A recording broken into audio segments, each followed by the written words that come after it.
Alors, on va commencer la multiplication des végétaux. En général, ça se fait plutôt fin août, septembre, octobre et puis pendant l'hiver, je pense des boutures.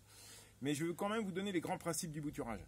Et puis, je vais vous montrer aussi après dans d'autres vidéos qu'on peut tout à fait faire des boutures au mois de juin, par exemple.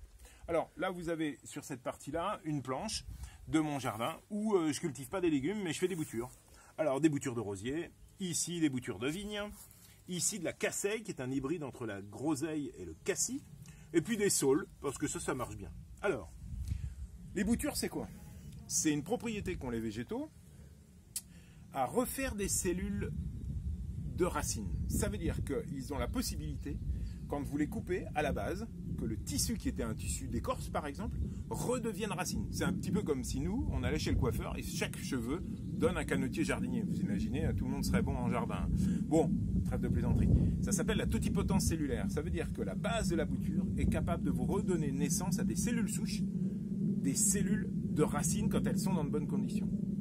Ça, c'est le principe. Et ça, c'est bien l'avant, c'est bien l'intérêt du bouturage. Alors, le bouturage, c'est quoi par rapport au semis? Le semis va vous donner une plante qui ressemble à ses parents, mais qui n'est pas ses parents. On est bien d'accord.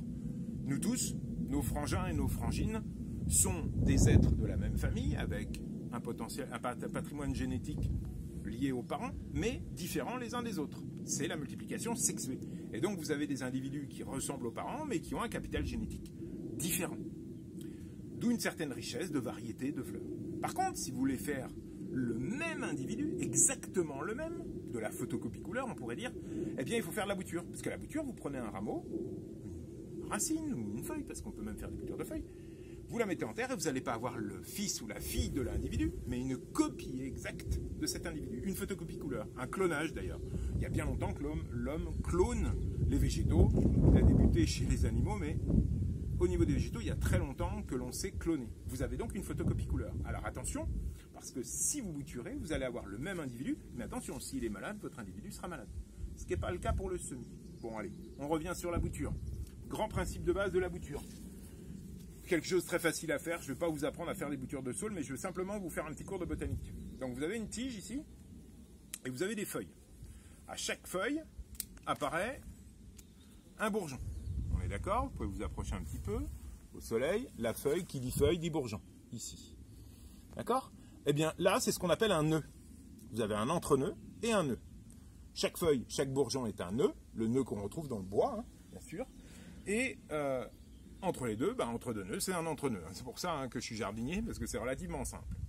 Eh bien, pour faire une bouture, la règle essentielle, c'est déjà des petits rameaux, des pousses de l'année, sur un arbre qui pousse bien. Pas un vieil individu. Et puis, premier principe, vous coupez sous un bourgeon. D'accord? Ça, c'est la règle. Jamais un entre-nœud parce que ça ne repartira pas. C'est le bourgeon et c'est le nœud qui va faire apparaître les racines. Et puis après, bon alors là, c'est pas trop l'époque du saule. On est bien d'accord, mais c'était pour le principe. En général, une bouture, on fera ça avec un sécateur qui coupe, le mien commence à fatiguer. Une bouture à peu près de 20 cm avec 2 feuilles. Bon, ça, le saule, on le fera plutôt en hiver. Ça, c'est des boutures que j'ai faites en octobre. Et vous voyez, la pousse a été coupée ici. Il est déjà bien reparti. Mais c'était pour vous montrer le principe. D'accord? Donc, le principe des jeunes tiges, coupées sous un bourgeon et au-dessus d'un bourgeon. Ce bourgeon-là va donner la pousse et le bourgeon du bas va vous donner les racines. Voilà le grand principe. Le grand principe du bouturage, c'est un clonage, une photocopie couleur de l'individu. Si vous voulez une belle rose, vous prenez la belle rose, vous aurez la même. D'accord? Une Charles de Gaulle, une Louis de Funès, une Brigitte Bardot ou une Canotier jardinier. Oui, toutes les stars ont une rose. Fermons la parenthèse. Et le principe, on coupe sous un bourgeon et au-dessus. Voilà. Oui, Canotier jardinier en grande forme. Je vous invite à suivre la prochaine vidéo où je vous montrerai, par exemple, comment bouturer un dahlia, dans ce qu'on appelle les boutures herbacées, donc de tissus très tendres. Mais c'est l'époque en ce moment, bien sûr, bouture de romarin, de lavande, par exemple. D'accord? Voire de plantes curry. Allez, à bientôt pour d'autres boutures et suivez-moi et surtout abonnez-vous.